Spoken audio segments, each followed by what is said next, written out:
reviens sur Jordan Bardella parce que ce matin, j'ai trouvé comme un bonbon, enfin avec le plaisir qu'a un enfant quand il voit un bonbon, cette interview dans l'Opinion.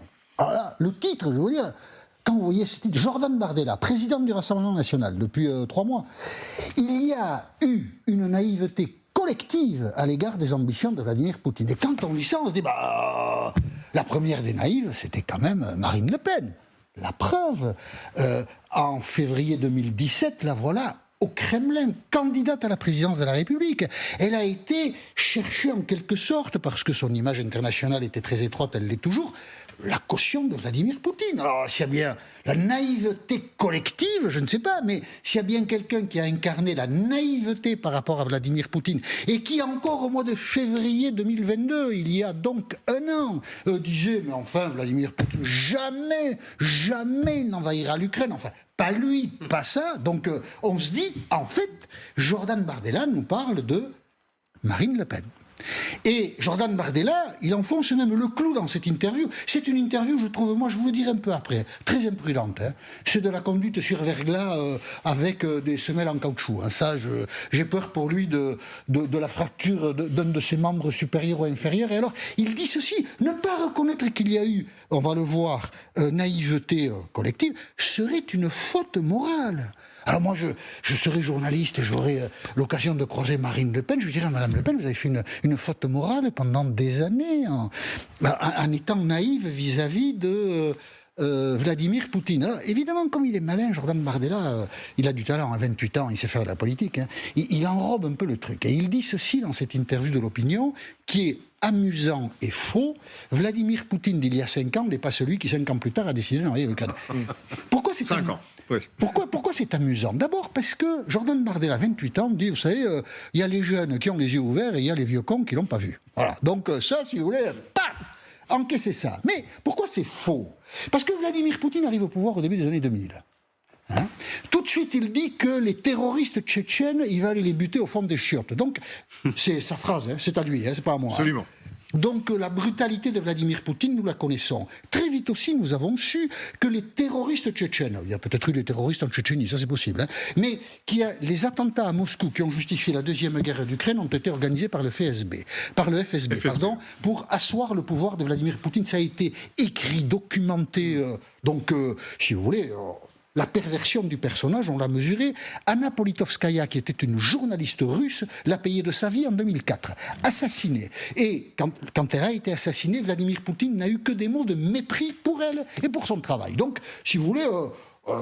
ça fait longtemps qu'on a conscience que Vladimir Poutine est quand même un être particulier. Et puis, 2008, la Géorgie, 2014, la Crimée, il y a eu le Donbass. Enfin, vraiment, qui a été surpris en 2022 de Vladimir Poutine? Donc, c'est faux, évidemment, de dire que... Bon, donc, il essaie d'habiller un peu le truc, mais ça ne nous échappe pas. Il juge que Marine Le Pen, avec d'autres, d'accord, mais Marine Le Pen, c'est-à-dire sa patronne, a été bien naïve en politique. Est-ce qu'on peut être plus méchant que ça? Il dit autre chose dans cette interview de l'Opinion, Jordan Bardella. Il dit, alors ça a l'air d'une phrase comme ça, mais pas du tout dans la doxa du Rassemblement National. Vladimir Poutine a commis des crimes de guerre à Odessa et à Mariupol. Le dernier état des prises de parole de Marine Le Pen sur les crimes de guerre, supposés ou réels, de Vladimir Poutine est celui-ci. Quand... Odessa, Mariupol, quand Boutcha se produit, Marine Le Pen dit, il faut une enquête, on va voir juste ça après, il faut une enquête de l'ONU pour savoir qui en est responsable. Bon, mais évidemment que c'est les Russes. Là aussi, il y a une tonne de documents aujourd'hui qui l'établissent. Et quand Joe Biden parle, mois de mars, l'année dernière, des crimes de guerre de Vladimir Poutine, je pense que les propos de Joe Biden sont irresponsables, ça ne sert à rien de mettre de l'huile sur le feu. Donc, Jordan Bardella prend des distances très nettes avec Marine Le Pen. Pourquoi? Moi, j'en sais rien du tout. Est-ce que c'est, pour le coup, de sa naïveté à lui qui l'expliquerait? Je ne sais pas. Est-ce qu'il a décidé de déclencher un conflit avec Marine Le Pen? Il va se faire écraser comme une mouche, parce que Marine Le Pen, elle est incontestable au Rassemblement National. Mais voir le président du Rassemblement National sortir sur ce terrain... Alors, il y a bien un contexte. Hein. Il est très fâché avec des amis de Marine Le Pen du Nord, ceux d'Hénin-Beaumont. Il les a virés de la direction. On voit bien que dans la coulisse, il y a de l'agitation. Le journal Le Monde a fait un papier sur les 100 jours de Jordan Bardella. Jordan Jordan Bardella se livre dans... Qu'est-ce qu'il a fait pendant 100 jours à la présidence du Rassemblement national? Pas grand-chose. Il se livre assez franchement. Il dit un truc là aussi qui n'est pas du tout dans la ligne du Rassemblement national, on va le voir.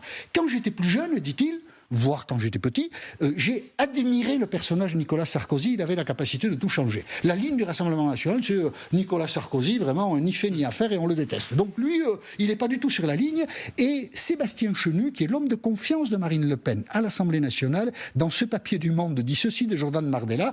Bilan des 100 jours, les militants veulent davantage d'échanges, plus percutants, plus intellectuels, et pas seulement l'éternelle galette des rois. Alors ça, je trouve que c'est un peu vachard. Ça veut dire que Jordan Bardella consacre beaucoup de temps à serrer des mains, à faire des sourires, à faire des bises, à aller faire des médias, et il bosse pas beaucoup. Donc, au Rassemblement national, il y a un potentiel de bagarre extraordinaire, et ce soir, je pense qu'on peut poser la question comme ça, Jordan Bardella sera-t-il longtemps encore président du Rassemblement national? Peut-être, et peut-être pas. On sent que vous penchez plutôt pour une réponse non. C'est pas, ouais. On va laisser la porte ouverte, vous avez raison. C'est pas une façon de respectabiliser encore un peu plus le Rassemblement national? Sans doute que c'est un peu la recherche, mais est-ce que cette respectabilisation, comme vous dites, passe par la critique indirecte mais extrêmement nette de Marine Le Pen? C'est ça qui est surprenant. Bon. Merci infiniment. Jean-Michel, oui, faites-nous une réaction. J'ai un peu l'impression que Jordan Bardella est en train de regarder et de se placer sur la lignée de Giorgia Meloni, alors que Marine Le Pen est historiquement rattachée à la Ligue du Nord, devenue la Ligue de Salvini, rien que sur le soutien à l'Ukraine, c'est assez évident. Et Bardella constate bien que ça marche. Meloni, que même Mario Draghi la soutient et se dit le temps de... maman, comme le temps de Salvini, est fini. Donc je pense qu'ils ont quand même énormément l'œil sur les partis d'extrême droite européens et regardent ce qui fonctionne, et que Bardella est quand même un jeune homme plein d'ambition et qui se dit c'est peut-être le moment de se débarrasser des anciens et des modernes, effectivement, qui est une grande constante de la politique.